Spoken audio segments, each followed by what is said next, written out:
Hello everybody, I would like to welcome you to our 17th video in the pre-algebra playlist. And in this video, we're going to stick with solving inequalities that involve addition and subtraction. Now, solving inequalities is extremely similar to solving equations, especially when it comes to addition and subtraction. Now, when it gets to solving inequalities with multiplication and division, there is one major difference between solving inequalities and solving equations, but that is for the next video. We're going to start this video off by identifying the addition property of inequality and the subtraction property of inequality. The addition property of inequality tells me that if I have some number a that is greater than some number b, then if I have some number c and if I add c to both sides of this inequality, I will have a plus c is still greater than b plus c. Similarly, if I have some number a that is less than some number b and I have some number c, then if I add c to both sides of this inequality, then I will have a plus c is still less than b plus c. By now I think you get the idea, and you know that the same properties of inequality will hold true if I have a is less than or equal to b, or if a is greater than or equal to b. Similar to the addition property of inequality, the subtraction property of inequality tells me that if I have some number d that is greater than some number e, and I have some number f, and I subtract f from both sides of this inequality over here, I will have d minus f is still greater than e minus f. Similarly, if I have some number d that is less than some number e, and I have some number f, which I subtract from both sides of this inequality over here, I will have d minus f is still less than e minus f. The same rules for the subtraction property of inequality apply if I have d is greater than or equal to e, or if I have d is less than or equal to e. So the steps that are involved in solving inequalities are pretty much the same as the steps that are involved in solving equations. You get all the variables on one side of the inequality, and you get all the numerical terms on the other side of the inequality. And when you're moving these terms around the inequality, you need to remember that whatever you do to one side of the inequality, you do the same exact thing to the other side as well, so that you preserve the inequality that you started off with. So the same rules of inverse operations regarding solving equations apply over here when you're solving inequalities. So now let's do a few examples where we actually solve inequalities. So in this first example, let's say you have the inequality a plus 16 is less than or equal to 9. What you need to do now is figure out how to get the variable a, which is the variable in this problem, all by itself. And the way you would go on about doing that is to figure out some way of getting the plus 16 term onto the other side of the inequality. Now going back to the solving equations portions of the video series, you know that you need to perform some sort of an appropriate inverse operation so that you will end up with a plus 0 right next to the a, so that the a is isolated all by itself. So the appropriate inverse operation of plus 16 is subtracting 16 from both sides of the inequality. Now going back to the last page and referring back to the subtraction property of inequalities, I know that this inequality over here is the same as the inequality that I started off with. Now when I simplify my left-hand side of the inequality, plus 16 minus 16 gives me a plus 0, and a plus 0 gives me only a. The inequality stays the same, and 9 minus 16 gives me an answer of negative 7. So the solution that I'm looking for a plus 16 is less than or equal to 9 is a is less than or equal to negative 7.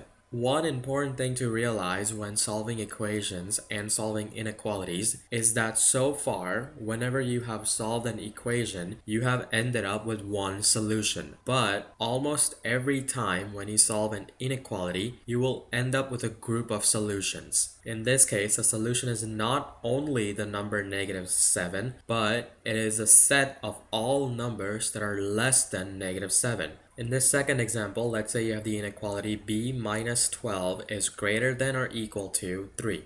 The first thing that you really need to do is figure out some way to move the negative 12 term onto the other side of the equation without destroying the inequality. And the way you would go on about doing this is performing the inverse operation of adding 12 to both sides of the equation. So you are left with b minus 12 plus 12 is greater than or equal to 3 plus 12. Once you simplify the left-hand side of the inequality, the negative 12 and the plus 12 will give you a 0, so you're left with a b, which is greater than or equal to 3 plus 12, and 3 plus 12 is simply 15. So the solution to the inequality b minus 12 is greater than or equal to 3 is b is greater than or equal to 15. In this example, let's say you have negative 9 is less than 4 minus y. Now, one thing to remember when you're doing inverse operations is that it doesn't always relate to numbers.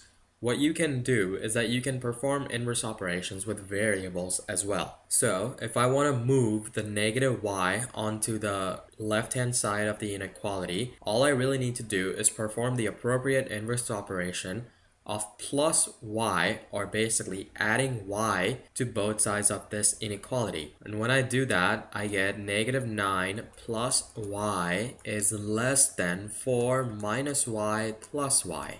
On the right-hand side of this inequality, I have negative y plus y, which will cancel out to give me a 0. So I have negative 9 plus y is less than 4. The next thing that I need to do is perform some sort of an inverse operation to get the negative 9 onto the other side of this inequality so that my variable y, which I'm trying to solve for, is isolated all by itself. So the appropriate inverse operation of negative 9 is adding 9 to both sides of this inequality. And when I do that, I get negative 9 plus y is less than 4 plus 9.